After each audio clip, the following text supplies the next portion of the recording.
बिस्मिल्लाहिर्रहमानिर्रहीम। अस्सलाम वालेकुम डियर स्टूडेंट्स। वालेकुम अस्सलाम। कैसे हैं आप लोग? अल्हम्दुलिल्लाह। Today we are going to discuss the refraction through a prism. Yes. पहले हम इसका इंट्रो करते हैं कि भाई प्रिज्म होता क्या है। Prism is basically a transparent body having two triangular surfaces and three rectangular surfaces.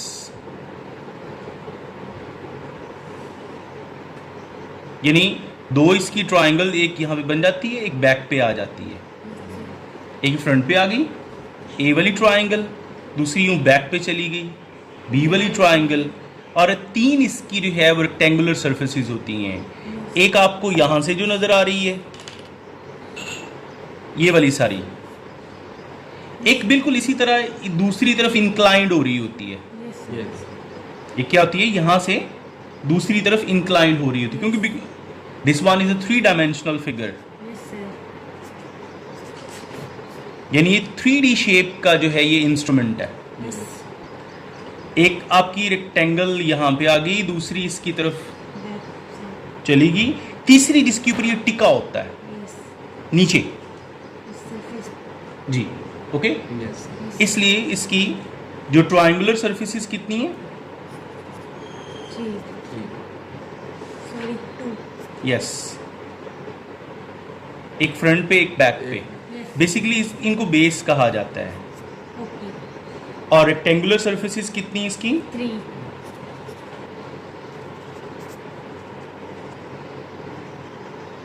Okay yes sir. अच्छा, अभी करता क्या है?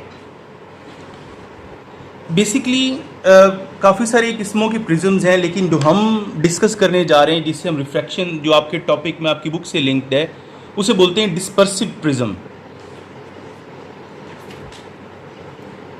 डिस्पर्सिस and refractive prism.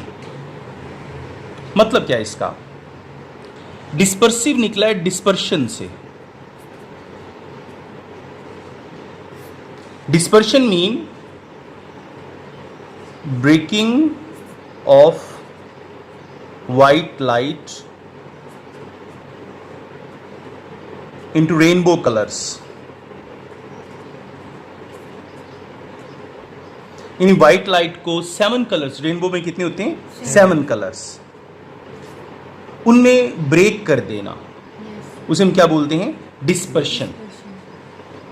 Okay. Yes. Refractive निकला है रिफ्रैक्शन से। अब रिफ्रैक्शन से क्या मुराद है, ये हमने पहले भी डिस्कस किया है। व्हेन अ लाइट रे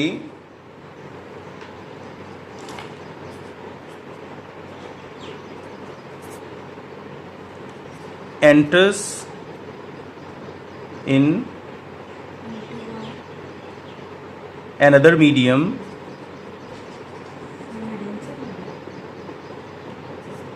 traveling from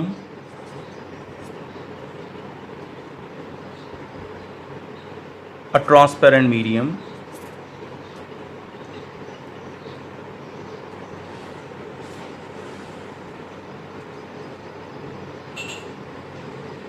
it deviates, it bends, यानी अपने ओरिजिनल पाथ से क्या हो जाती है? मुड़ती है।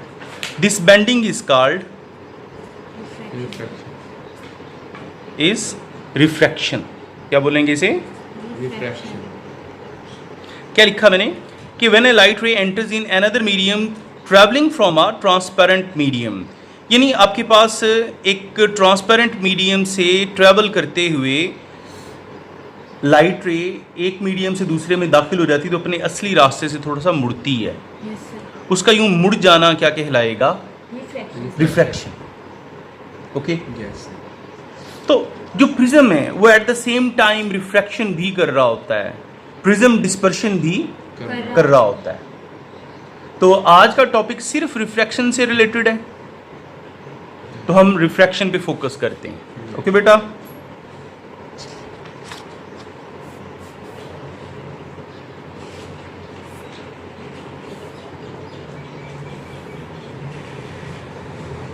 Take a prism, strike an oblique ray at the face AB of the prism. यानी प्रिज्म के फेस AB पे आपने एक थोड़ी सी तिरछी रे स्ट्राइक करवानी है, ठीक है।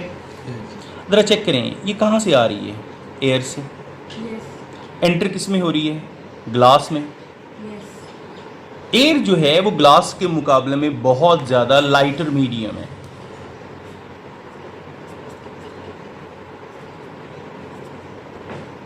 ओके। और जो ग्लास इसके मुकाबले में क्या है, Denser medium. अच्छा, जब ये इस प्रिज्म के अंदर एंटर होगी तो ये अपना जो ओरिजिनल पाथ है उसको वो फॉलो नहीं करेगी। यस ये इसका ओरिजिनल पाथ है, क्योंकि मीडियम चेंज हो चुका है, इसकी डेंसिटी बहुत कम है, इसकी डेंसिटी बहुत, ज़्यादा है। इसको रेजिस्टेंस मिलेगी, एक रुकावट मिलेगी जिसकी वजह से वो इसकी जो स्पीड है वो डाउन हो जाएगी और पाथ क्या हो जाएगा, बेंड हो जाएगा, ठीक है। यानी ये यूं बेंड होगी ऐसे, ओके। Yes. अब ज़रा यहाँ से देखें, जब ये यहाँ से बाहर निकलेगी यस तो ये डेंसर से दोबारा किस में आ रही है, एक रेयर लाइटर मीडियम में, यस रेयर मीडियम में आ रही है, तो ये दोबारा क्या हो जाएगी, बेंड हो जाएगी। अब ये दोनों मीडियम ट्रांसपेरेंट है, Yes.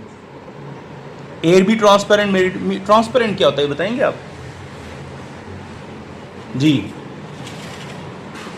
वो मीडियम जी बोलें बोलें। वो मीडियम मतलब जिसमें हम हर चीज़ को आसानी से इजीली देख सकते हैं। हाँ, जिसके आर पार देखा जा सके, जिसके आर पार देखा जा सके उसे हम क्या बोलते हैं, ट्रांसपेरेंट मीडियम, ओके। Yes. तो एयर में भी हम आसानी से देख सकते हैं। देखो ना, हम अपनी आंख को अगर हम इसको दूर तक देखना चाहें तो इन्फिनिट डिस्टेंस तक हम देख सकते हैं, यस एयर विजिबिलिटी। और इसी तरह ग्लास है, ज़्यादा मोटी तय में तो हम आर पार नहीं देख सकते, क्योंकि वो ऐसा ऐसा जो है वो जितनी उसकी थिकनेस ज़्यादा होगी उतनी उसकी स्पीड लाइट की क्या हो जाएगी, डाउन हो जाएगी। लेकिन अगर बारीक सी शीट है तो हम ग्लास के आसपास देख सकते हैं। तो जिस चीज़ के आर पार देखा जा सके उसे हम क्या बोलते हैं, ट्रांसपेरेंट, ओके। Yes. जिसके आर पार ना देखा जा सके उसे क्या बोलते हैं, ओपैक, Okay. Yes. ठीक है। जिसमें थोड़ा थोड़ा देखा जा सके उसे बोलते हैं ट्रांसलूसेंट। क्या बोलते हैं, ट्रांसलूसेंट, ओके।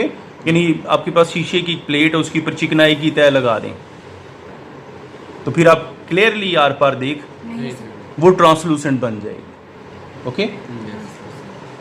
अच्छा बेटा, अब ज़रा देखें, ये जो आने वाली रे है इसको कहते हैं incident ray. Yes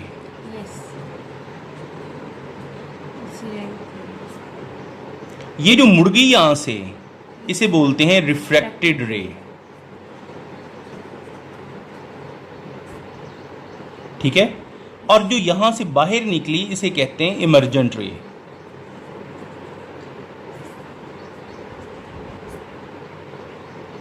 okay. Yes.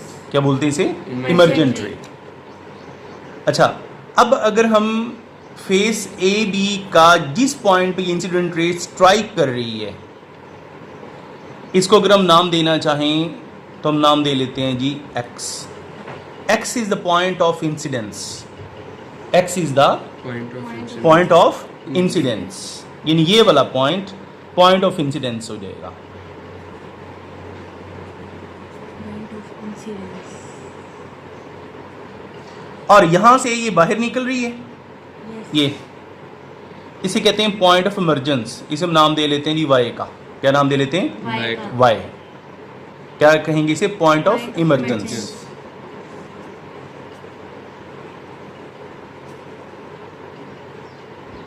Okay. Yes.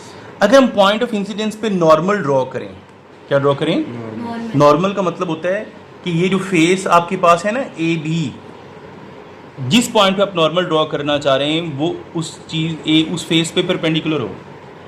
यानी यहाँ से अगर मैं ये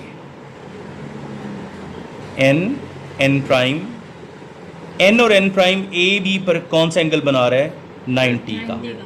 इस वजह से इसे कहते हैं नॉर्मल, ठीक है। Yes. अब ये जो नॉर्मल है और जो आपके पास ये इंसिडेंट रे है इसके दरमियान ये जो बनने वाला एंगल है ये जिसको मैंने यूँ शेड दे दिया है पूरा, इसे कहते हैं एंगल ऑफ इंसिडेंस। और ये जो एंगल जो अंदर वाली तरफ बन रहा है रिफ्रैक्टेड रे के साथ एंगल ऑफ रिफ्रैक्शन, क्या नाम देंगे इसे? Angle of refraction. Okay yes. अच्छा, angle which is form between the normal and the incident ray is called the angle of incidence, while angle which is formed between the normal and the refracted ray will be named as angle of refraction. Okay? Yes, sir. अच्छा, इन दोनों की मदद से आप इस glass का यानी ये शीशे का बना हुआ मटेरियल है इसका रिफ्रैक्टिव इंडेक्स भी निकाल सकते हैं। वो हमने स्नेल्स लॉ पीछे पढ़ा था, yes sir. Sine I over sine R, ठीक है, यानी साइन एंगल आई और साइन एंगल आर। आप यहाँ पे वैल्यूज़ इसको कैलकुलेट कर लें, प्रोटेक्टर से मेजर कर लें, यस सर। यहाँ राइट कर दें, इसको भी प्रोटेक्टर से मेजर करके यहाँ राइट करके उन दोनों का साइन लें, डिवाइड करें, तो जो आपको चीज़ मिलेगी वो क्या होगी? Refractive index of the glass. इसकी वैल्यू अप्रॉक्सीमेटली 1.5 के करीब आएगी। ओके, यहाँ तक समझ आ गई आपको? Yes, sir. अच्छा, अब अगर हम ये देखना चाह रहे हैं कि ये जो रे है किस एंगल पे जो है वो बेंड हुई है, उसका डेविएशन का एंगल क्या होगा, तो आप ना इमर्जेंट रे का पाथ पीछे बढ़ा लें, इमर्जेंट रे का पाथ पीछे बढ़ा लें। तो यहाँ पे जो एंगल बनेगा ना इस जगह पे, यानी ये पॉइंट है जो फर्ज कर लो मैं इसको नाम जी दे रहा हूँ, तो ये जो एंगल होगा ना यहाँ पे इसे कहते हैं एंगल ऑफ डेविएशन। क्या नाम देंगे इसे? Angle of deviation. Okay, sir इसको नेम क्यों देंगे? मतलब डेविएट का मतलब मुड़ जाना, कि अगर ये रे यूं आती, अगर ये मीडियम बिल्कुल ऐसा थिन सा होता, यानी ये तो बड़ा मोटा सारा मटेरियल है ना, बड़ा बारीक सी शीट होती, तो फिर ये इसकी रिफ्लेक्शन ना होने के बराबर होनी थी। यस। तो ये देखिए ना यहाँ पे जो एंगल बन रहा है इस जगह पे मैंने बोला उसे बोलते हैं एंगल ऑफ डेविएशन। किस तरह कैलकुलेट किया जा सकता है? It's a difference of angle of incidence to angle of refraction. एक तो आपका तरीका है ना कि आप इसे प्रोटेक्टर से मेजर कर लें कि इस एंगल पे ये मुड़ गई है। यस। एंगल ऑफ डेविएशन से मुराद है कि eight which angle it has been bended. Yes. Okay, यानी किस एंगल पे ये मुड़ गई। तो अगर आप उसको न्यूमेरिकली यानी कैलकुलेशन के मेथड से निकालना चाह रहे हैं तो इसको मेजर कर लें, इसको मेजर कर लें, दोनों का डिफरेंस ले लें, तो आपको ये एंगल अवेल हो जाएगा। क्लियर? Yes. कोई सवाल इसके बारे में? अच्छा, अभी मैं थोड़ी देर पहले बात कर रहा था कि भी ये तो दो तरह के काम करता है ना, एक तो रिफ्रैक्शन और दूसरी Dispersion. डिस्पर्शन। अभी हमने इसमें से क्या डिस्कस किया है? रिफ्रैक्शन। रिफ्रैक्शन, क्योंकि टॉपिक आपका ये था। डिस्पर्शन का भी हम थोड़ा सा आइडिया मैं आपको दे देता हूँ यस। कि जब वाइट लाइट इसमें से हम पास करवाते हैं ना, यस सर। तो वाइट लाइट में जो आपके पास आपको पता है ना कि रेनबो कलर्स होते हैं, यानी 7 के 7 रंग मौजूद हैं। Yes, sir. ये इस वाइट लाइट को स्प्लिट करती है, यानी ये प्रिज्म क्या करता है? उसको स्प्लिट कर देता है उनकी वेवलेंथ के हिसाब से। ओके, यानी जिन यहाँ से अगर ये आई तो फर्ज करें वायलेट इधर चली गई, पहले वायलेट, यस। फिर उसके बाद दूसरा कलर, तीसरा कलर, चौथा कलर, पांचवा, छठा, सातवां रेड सबसे ऊपर आ जाएगा। Yes sir. तो इस तरह ये ना ये जो रोशनी जो आपके पास सफ़ेद रोशनी है उसके 7 रंग बना देता है। तो इन रंगों को बोलते हैं स्पेक्ट्रल कलर्स।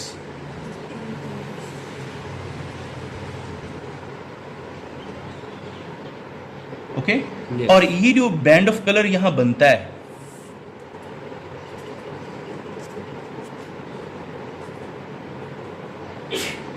इसे कहते हैं सोलर स्पेक्ट्रम। क्या बोलते हैं इसे? Solar. सोलर स्पेक्ट्रम, यानी जिसकी वेवलेंथ शॉर्ट होगी वो आपको यहाँ पे बेंड होता नजर आ रहा है। उसके बाद उससे ऊपर वाली इसकी सबसे शॉर्ट वेवलेंथ है।